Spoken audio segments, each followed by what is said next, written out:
आज की कहानी का नाम है रास्ते में मिली चुड़ैल। बहुत पुरानी बात है। गोपाल नाम का एक लड़का था। वह बहुत ही गरीब था। उसके परिवार में कुल मिलाकर 5 से 6 लोग थे, लेकिन कमाने वाला कोई नहीं था। एक दिन गोपाल ने सोचा कि चलो मैं ही कुछ काम ढूंढता हूँ, शायद बाहर मुझे कुछ काम मिल जाएगा तो मेरे परिवार 2 वक्त का खाना तो खा लेगा। उसके बाद गोपाल काम की तलाश के लिए शहर चला गया। सुबह से शाम हो गई, लेकिन उसे अभी तक कोई काम नहीं मिला। मन उदास होकर घर जा ही रहा था कि एक आदमी उसके सामने आया और बोला कि तुम बहुत उदास दिख रहे हो।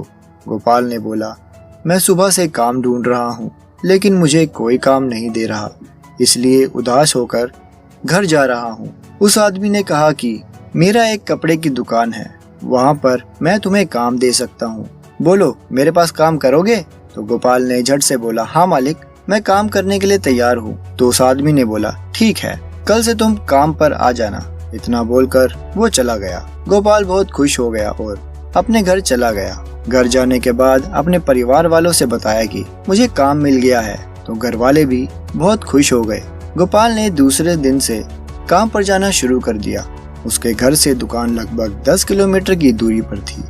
उसके पास कोई साधन नहीं था, इसलिए वह घर से सुबह निकलता तो वापस घर आते आते उसे रात हो जाती थी। रोज का उसका ऐसा ही चलता था। एक दिन गोपाल जब दुकान से घर जा रहा था तो उसने देखा कि रास्ते में एक बहुत सुंदर लड़की खड़ी है। उसके बहुत लंबे लंबे बाल थे, आंखें भी बहुत बड़ी बड़ी थी और कपड़े भी बहुत ही सुंदर पहने हुए थे। जब गोपाल उसके सामने आया तो वह गोपाल को बार बार घूरने लगी। गोपाल ने एक बार उस लड़की को देखा और अनदेखा करके अपने घर की ओर चल दिया। दूसरे दिन जब गोपाल काम खत्म करके घर वापस जा रहा था तो फिर वही लड़की उसे उसी जगह दिखाई दी और वह फिर उसे घूरने लगी। फिर भी गोपाल ने उसकी तरफ पलट के नहीं देखा और अपने घर की ओर निकल पड़ा। वो उसके पास 1 मिनट भी नहीं रुका, क्योंकि गोपाल को उस लड़की से बहुत डर लगता था और गोपाल डर के मारे थर थर कांपता था। वह लड़की कई दिनों तक उसे उसी जगह दिखाई देती थी। एक दिन वह लड़की दिखाई नहीं दी। गोपाल ने इधर उधर देखा, लेकिन कहीं भी कोई नहीं दिखा। वह सोच में पड़ गया और मन ही मन बोला कि ऐसा क्या हुआ कि वह लड़की आज नहीं आई। फिर वह अपने घर की ओर निकल गया। 1 महीने बाद उसके घर पर एक चिट्ठी आई। गोपाल ने चिट्ठी को खोला और देखा तो उसमें एक लड़की का नाम लिखा हुआ था और वो नाम था रानी। उसमें से एक फोटो निकली जो कि उस रास्ते वाली लड़की से हूबहू मिलती थी। गोपाल ये देखकर डर गया कि उसको मेरे घर का पता कैसे मिला। उस चिट्ठी में लिखा हुआ था कि कल जब तुम दुकान से निकलोगे तो जहाँ पर मैं खड़ी रहती हूँ वहाँ पर मेरा इंतजार करना।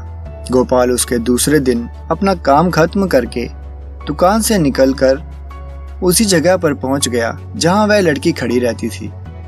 वहाँ पर पहुँच के देखा तो वो लड़की वहाँ पर थी ही नहीं। वह बहुत देर तक उसका इंतजार करता रहा। जब वो लड़की नहीं दिखी तो वह अपने घर की तरफ चल दिया। गोपाल अपने घर जा ही रहा था कि उसे याद आया कि जो उसकी चिट्ठी आई थी उसमें उसका पता तो होगा ही, और अपने पॉकेट से वो चिट्ठी निकाली और उस पते के अनुसार उस लड़की के घर चला गया। गोपाल ने दरवाजा खटखटाया तो एक आदमी आया और बोला कि क्या काम है? तो गोपाल ने कहा कि मुझे रानी से मिलना है। उस आदमी ने बोला कि बोलो क्या काम है, मैं उसका पापा हूँ और बेटा उसे गुजरे हुए तो 2 महीने हो गए हैं। गोपाल ने जब इतना सुना तो उसके हाथ पैर कांपने लगे और वह सोच में पड़ गया कि वह लड़की तो मुझे रास्ते में मिलती थी और उसकी चिट्ठी भी आई थी। तभी रानी के पापा उसे दिखाते हैं कि देखो बेटा, उसकी तस्वीर पर माला पड़ा हुआ है। इतना देखते ही गोपाल बहुत डर गया और भागकर अपने घर पहुंच गया।